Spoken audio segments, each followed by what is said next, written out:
Hey there, YouTube. Ghost Jake here with you tonight. Actually, could be today, depending where you are. I just got done watching the Exorcist TV show, Season 2, Episode 1. And here's just going to be my quick review on the show really fast. The reason why this review is kind of late is because of when the show initially was airing at 9 p.m. my time. It wasn't my cable box was my cable box was kind of on the fritz, so I had to wait for the show to get released on Hulu at midnight. So I ended up watching it at midnight when it got released on Hulu instead of watching it at 9 o'clock live. So that's why this review is going to be kind of late. Anyway, here we go in 3, 2, 1, 0. Now we all remember our dear characters from the first season of The Exorcist, the TV show, Father Marcus and Father Thomas. Now, this episode takes place in two different towns, in Seattle and in Montana. And then when the episode first comes on, you see Father Thomas, but he's in this like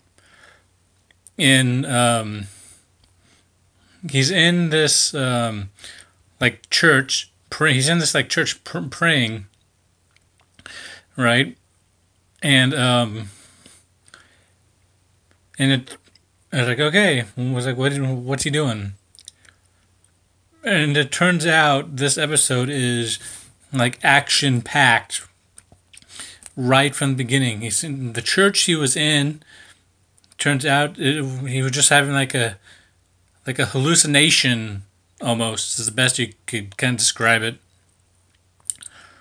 while driving a pickup truck in Montana, while Father Marcus was performing the exorcism on this girl Cindy in the back of the pickup while avoiding her husband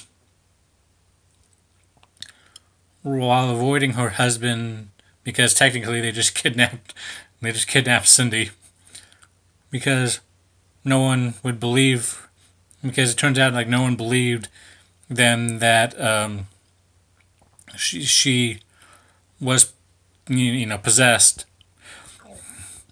Now, what the main thing with this series is, with this season so far, there is a lot of different stories going on.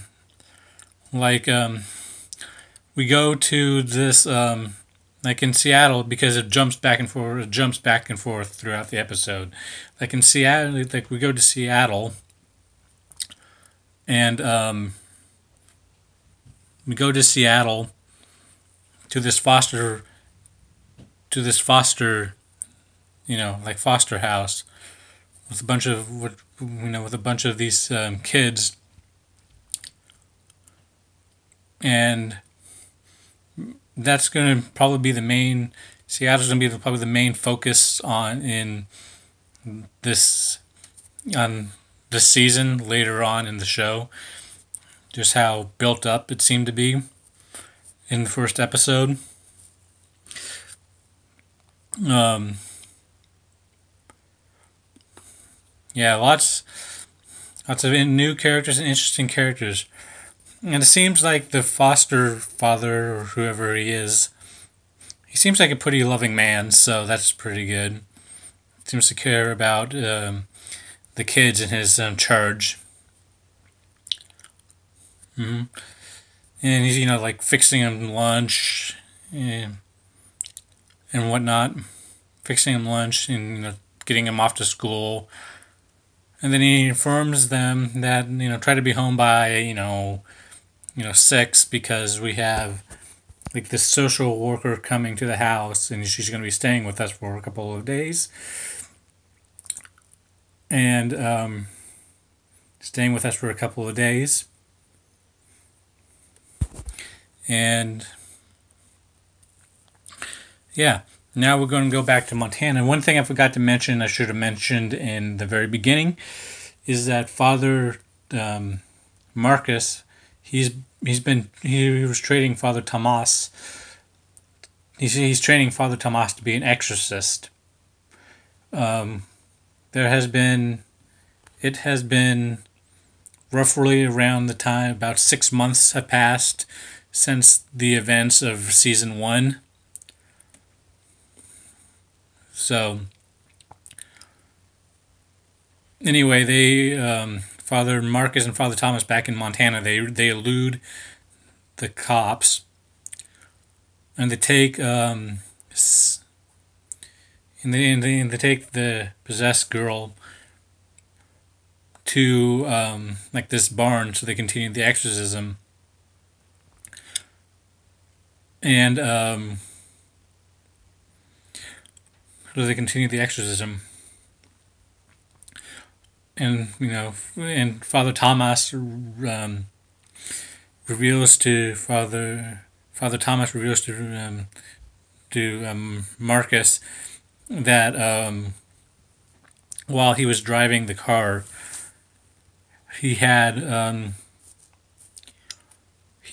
some sort of like weird like hallucination, and Father Marcus is like, okay, because apparently Marcus's nose, knew more than what he was letting on during that time in the episode, because he sent Father Thomas to this store to get supplies so they could stabilize. Darn it, I forgot her name. Sandra, I believe. So they could stabilize her and continue the exorcism. And then the demon reveals himself to Father Marcus and pretty much tells him that, like, oh, he pretty much mind linked with me, and he opened his mind to me. So he kind of like mind linked with me.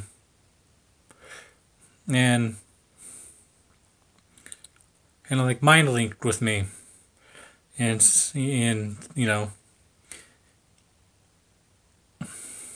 pretty much mind linked with the demon.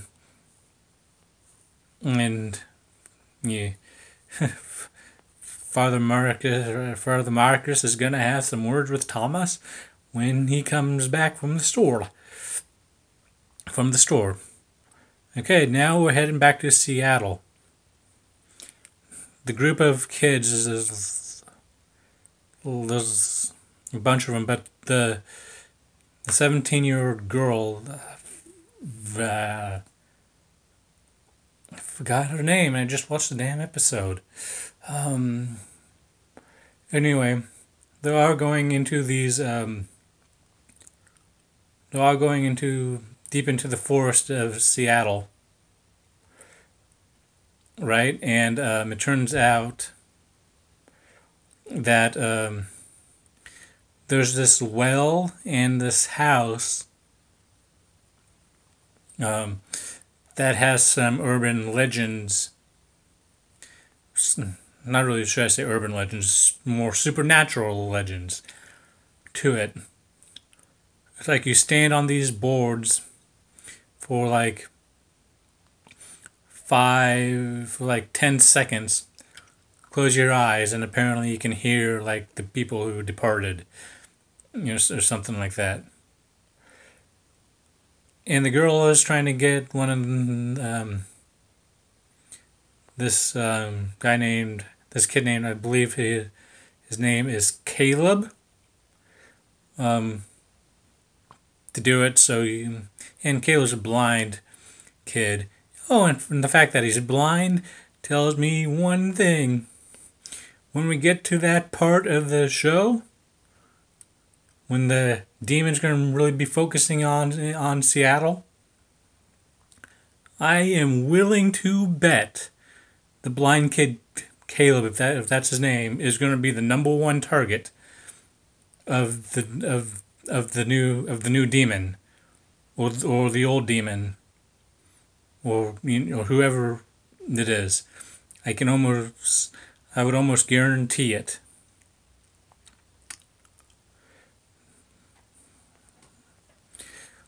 Anyway, now we're going back.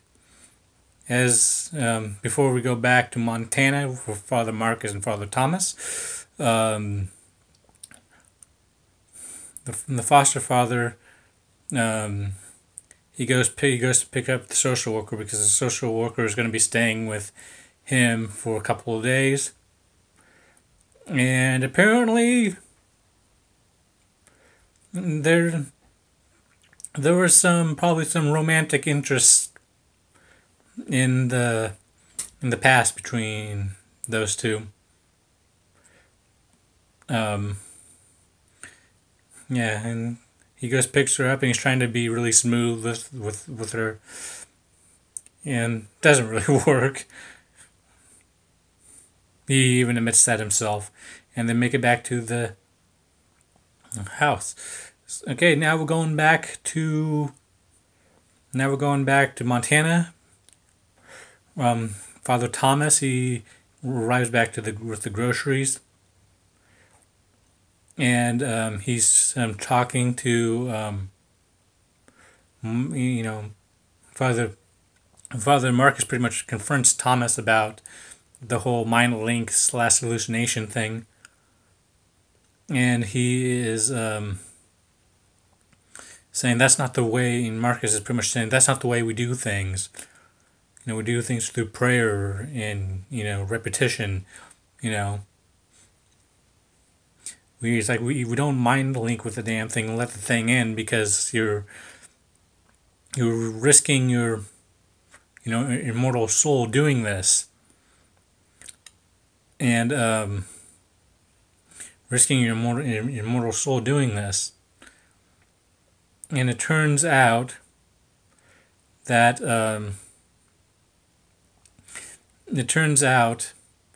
Father Thomas,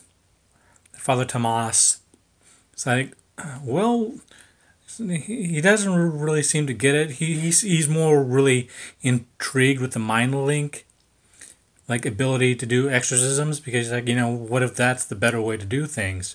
To go right in there and force the thing out, because he thinks, Father Thomas pretty much thinks his mind link ability is the key to performing probably future exorcisms in this upcoming season.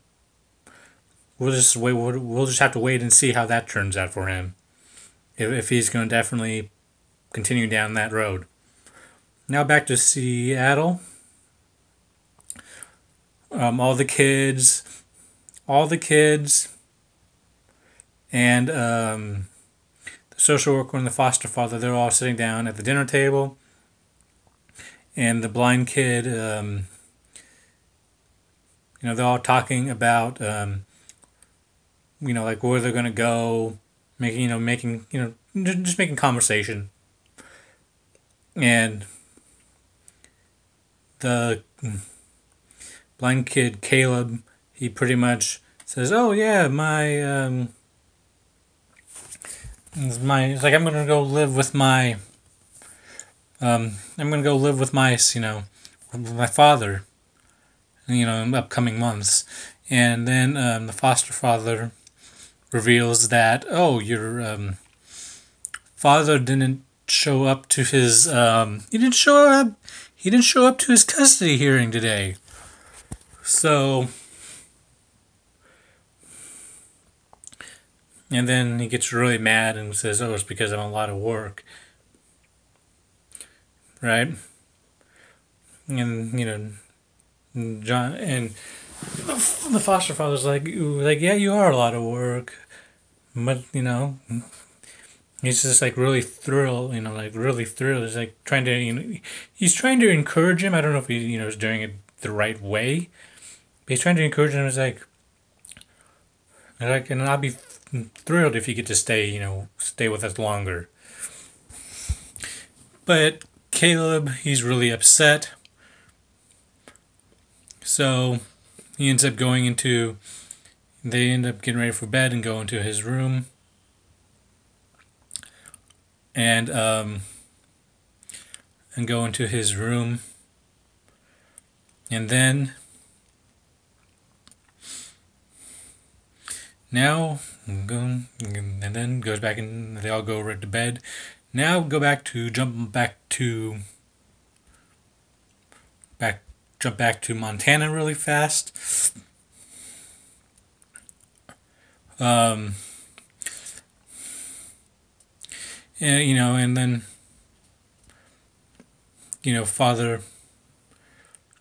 Thomas and Marcus, they start to continue the exorcism, and he's like, Father Marcus, student realizes like, you're stronger than I am with, the will of God and whatnot.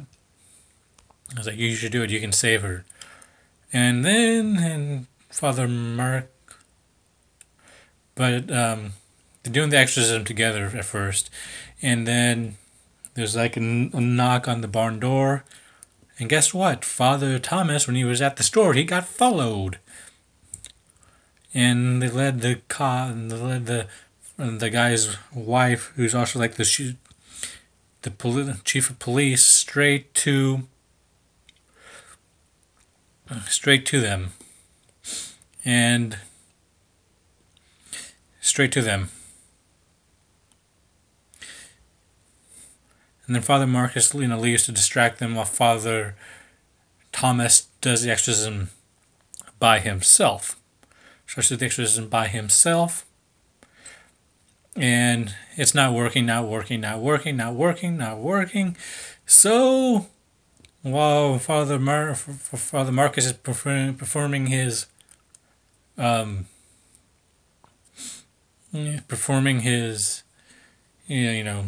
while Father Marcus is being the distraction, Father Thomas starts to see the mind link of the hallucination, like inside the woman. And inside the woman, I think it's like, and then pretty much Father Thomas is like, you know what, screw it, and he full on mind links with the demon to try to exorcise this demon that way, and the woman's husband and Father Marcus and a few other people get into this fist fight right outside the door. And Father Marcus is inside like her mind or his mind. And it looks like he's starting to make progress because he goes into the confession booth inside like a church. She sees Cindy there. I mean, not Cindy. I mean, Sandra there. And, and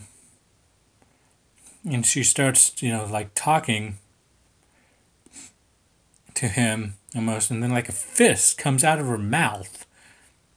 And Father Marcus grabs the fist, right?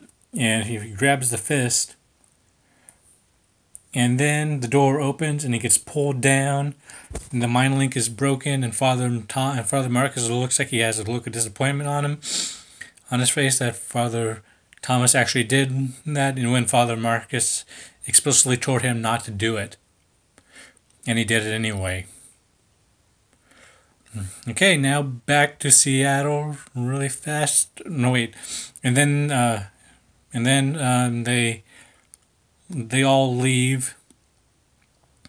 And then the cops leave and take the wife, who's still possessed. Take the out the barn, leaving the two priests there, and probably, unless they get arrested in the next episode, since I didn't see a next episode preview on Hulu. And out the door they went. Out of the barn they went. Anyway, and back to Seattle. The town turns out that the Caleb, the blind kid, he's really upset. His father missed his parole hearing, and so he pretty much runs away, and everyone's really worried about him. Like, pretty much where the heck is he? And it turns out Caleb, he ran to that well. They said that was haunted. Oh, that the supernatural myths are behind. And he pretty much goes, because earlier in the episode, the older girl pretty much said, it's like tests, like, oh, if you stand on this and count to 10 with your eyes closed, you'd be officially one of us. So I think it was his way of coping. So he went to the well and he counted to 10, multiple times, until finally the foster father found him. And then the foster father found him. And then, as he's getting ready to take his hand, the boards on the well break, and then foster father finally catches him at the last moment and pulls him back up, and they all carry him back to bed, back to his house to bed. And that is pretty much where episode 1 of season 2 leaves off. Is right there. Can't wait for episode 2 of the Exorcist TV show season 2. This is Ghost Jake signing out. See you next week. Bye.